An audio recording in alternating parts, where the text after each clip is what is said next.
Estamos aquí con Josh de You and Me at 6. Hi Josh, how are you? Good, how are you doing? You alright? I'm doing real good. How are you feeling? Excited about, this is your first time playing Monterrey? Yeah. And you're starting the Latin American length here. And it's your first time in Latin America too, if I'm not mistaken, right? Yeah, so we played Corona Capital Festival a couple of years ago. This is our first ever show here, outside like a festival kind of thing. We're very excited. We've been waiting a very long time, almost too long. But yeah, we're glad we're finally coming here and getting to play for our fans here. So yeah, excited. Do you have any expectations about the crowds? Like, what have you heard about Latin America? Just full of joy, full of character. So I'm looking forward to that. And yeah, like I said, I think we wanted to come here many years ago. We tried a load of times to come, and this is the first time we managed to get together. So there's lots of bottled up excitement mixed with intense jet lag. Oh yeah, So yeah. we're all pretty fucked right now, but yeah. You just arrived today. Got here yesterday. Okay. No, the day before. Okay. But we decided to go out last night and have a couple of drinks. Okay. So it's like jet lag and a hangover. Have you been enjoying the city so far? Yeah, really a lot. Found some really great spots to go and had a really nice like walk around earlier on yesterday. And yeah, I've been to Mexico a couple of times anyway on holidays and stuff. So I've always enjoyed it here. I think it's a special place. Any song you are particularly excited about playing tonight? I guess just because I don't know what songs people like here, I'm kind of looking forward to playing all of them because I'm excited to see how our fans enjoy it and receive it. So I would say usually like the newer stuff, it's quite a generic answer. Like you usually want to play the songs you most recently wrote, but I'm also excited to play. We've got 8 albums, so songs from all of those albums and see what people like. And what can you tell me about Truth Decay, your new album? What do you want to know? What do you want to know about it? What was the inspiration behind it? Okay, well, I guess we were trying to, we wanted to make an album which kind of felt like old school You Me at 6, but done in a way that we felt was like, if we were to pull our adolescent selves into like adulthood, you know, if that makes sense. So like a sound that we know well and we've done before, but we wanted to use all the different experiences we've got from both life and from making records and put that all onto one thing.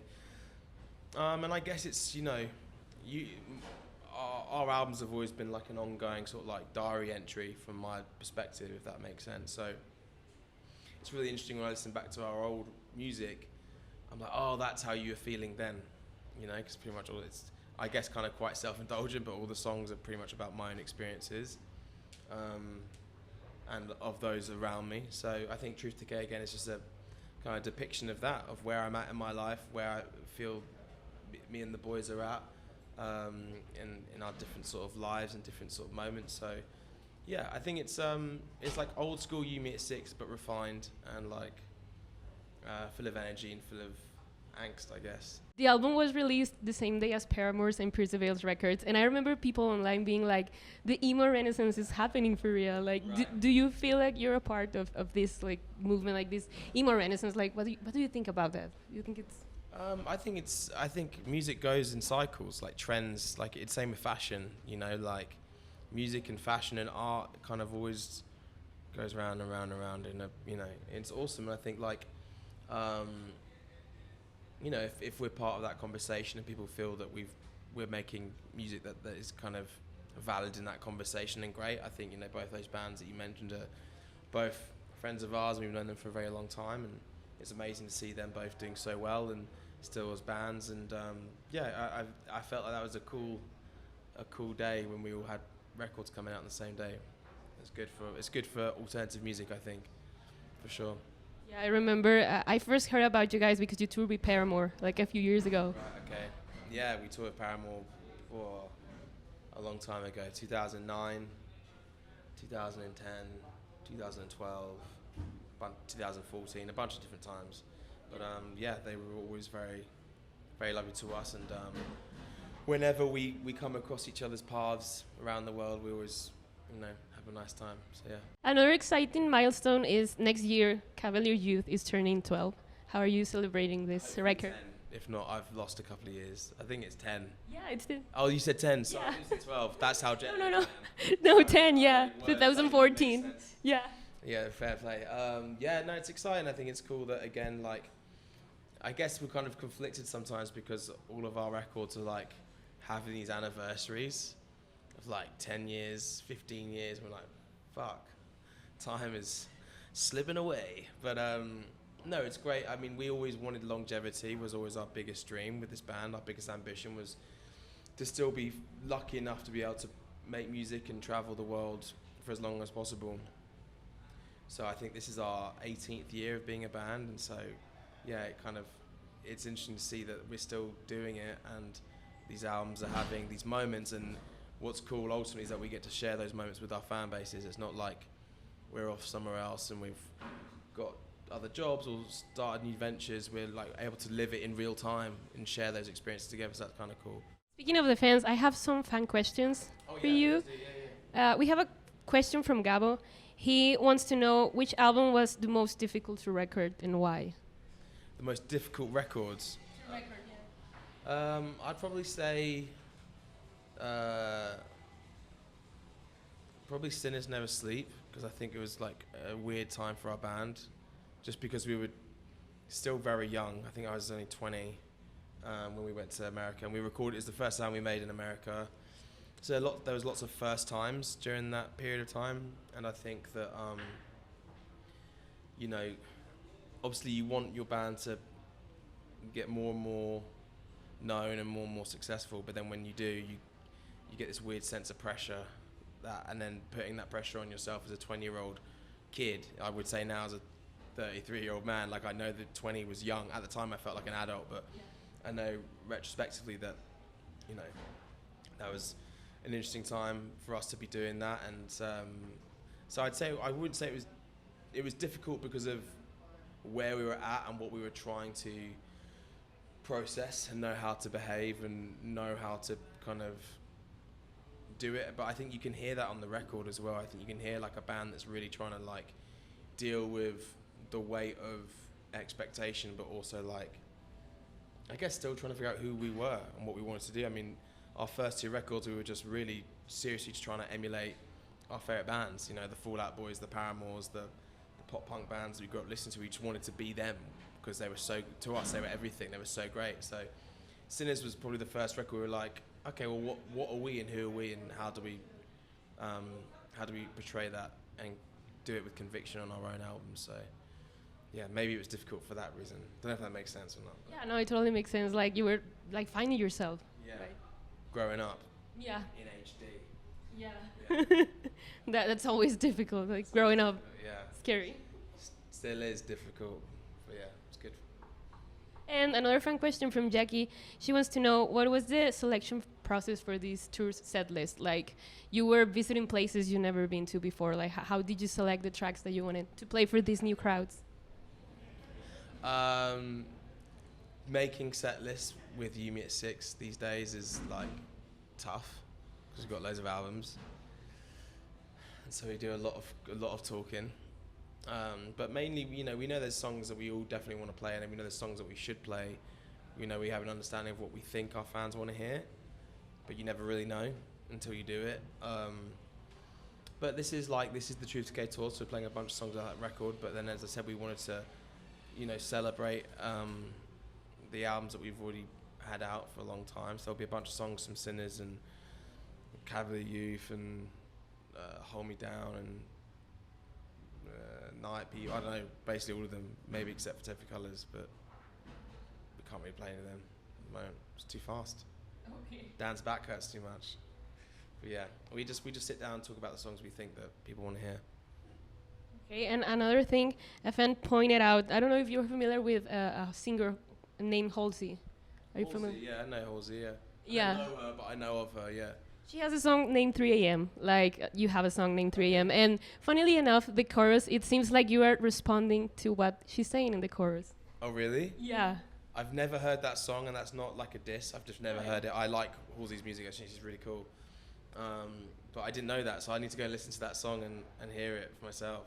You should. Yeah, but that's what I like about fan bases is that That's what for me is like gives me the most joy is when like people hear our music and hear music in general, because I'm a fan of music, as I'm sure you can imagine. But like, when I hear a song, for me, like I know I fall in love with a song when I hear it, and I'm like, they fucking wrote that about me. Yeah. You know what I mean? Like that's the most like incredible feeling, and so it's just I've always loved that thing where like people will kind of like dissect your song and tell you what they think it's about and what it means. And sometimes it's very accurate and sometimes it's not. So it's interesting to me that there's this theory that I was going back and forth with Halsey. Yeah, it's cool though. I like that. I think people have got good imaginations. How do you take inspiration from other artists? You play like a part of When We Were Young, by the Killers. When you were young, like you played it in a song. Oh yeah, just because we ripped it off. How did? Yeah, I was gonna ask, how did that came? Yeah, we just ripped it off. So it wasn't a coincidence. No, that was a methodical. We are ripping off this great song. I think there's always that argument, right? That there's only so many notes in the scale. There's only so many chords available. There's only a select BPM. So like undoubtedly you're gonna find yourself in these situations where stuff ends up feeling the same or sounding the same. I think it depends on the intent. Like if somebody was like, oh, that song sounds like the Killers, I'm like, yeah, of course it does, because we're massive Killers fans, and we wrote a song, we knew it kind of sounded like it, we ran with it anyway. Max was showing me a song the other day that we have in our set list. He was like, did you not know it was this? And he like played me this other song. I was like, but it's just moved it down a couple of scales. I'm not going to tell you what song it is or who the other artist is, but I was just like, damn. I mean, also we're not, I think if we were really, really successful, maybe the Killers would be like, you owe us some money, but we're not on their radar and they probably don't need the money or care, so we got away with it. But I think ultimately that's the biggest, what do they say? The biggest form of flattery isn't copying. Matt, what is that saying? The biggest form of flattery is basically where you just copy somebody, innit? Yeah. And any advice for new bands, like starting in the scene? Yeah, absolutely. I think that there's I find that there's a lot of thought goes into like what their social media should look like, and they're worried about the latest craze on TikTok and all this sort of stuff. And I understand all those things have a place, but my biggest advice would be, and my biggest concern for new artists, and it kind of is intertwined together, my concern and my advice is that like it should try and make it as I guess try and make it as like sincere and as earnest as possible. And I think if you're focusing too much on all this other noise, are you enjoying getting in a room and playing music with your friends? Are you enjoying the process of being really bad, and then by practicing more and more and playing more and more gigs, to then being somewhere you go, actually I think we're quite good live now, or I think we can write pretty good songs, versus I don't know, I think there's too much focus on the stuff that I don't think that really matters. And my understanding, and from where I'm sitting, most bands and most artists that have longevity and have is because they have a really strong foundation within their fan base. And I think you get that from playing live shows, and I don't know, just trying to write songs that aren't just like throwaway, sort of gimmicky, this will be cool because it's a fad on social media. Do you know, does that make sense? I think like just trying to, I wouldn't change the stuff that we've gone through, because I know that like we did everything like in the most real way, or at least our perception of that, which was always about just looking out for one another and having fun, making loads of mistakes and learning from those mistakes, and not dwelling on them and putting so much pressure on ourselves to be this perfect, glossy, finished thing. Like some of those tours we were talking about earlier on, when we went out with Paramore, we were playing huge arenas in Europe and UK and Australia, and we were so bad. Like if I was to compare that band to us now in terms of our capabilities of playing live as a band, playing tight, me singing well live, so bad in comparison. But that's your education. You have to make mistakes to grow in any walk of life, right? So I think don't be afraid as a new artist to make mistakes, and make loads of them. it's a good thing. May not feel like it at the time, but it is really important to your development and your growth as a songwriter and a performer. So To be authentic. be authentic, man. Don't worry about trying to be, if there's one, like, for example, there's been the last couple of years Bring the Horizon, the big band right now, right? So every band tries to sound like Bring the Horizon. What's the point? We've already got them.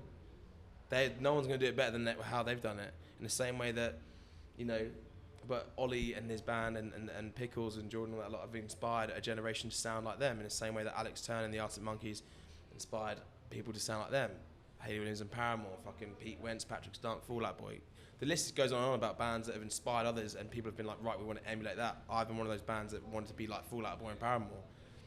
But it was only really when I was like, okay, but what do we want to be, that you start really understanding like what it is to make music, I think, in my opinion. So yeah, just be yourself. Like, there should be no shame in being yourself and doing that. Don't worry about what everyone else is doing. It doesn't matter.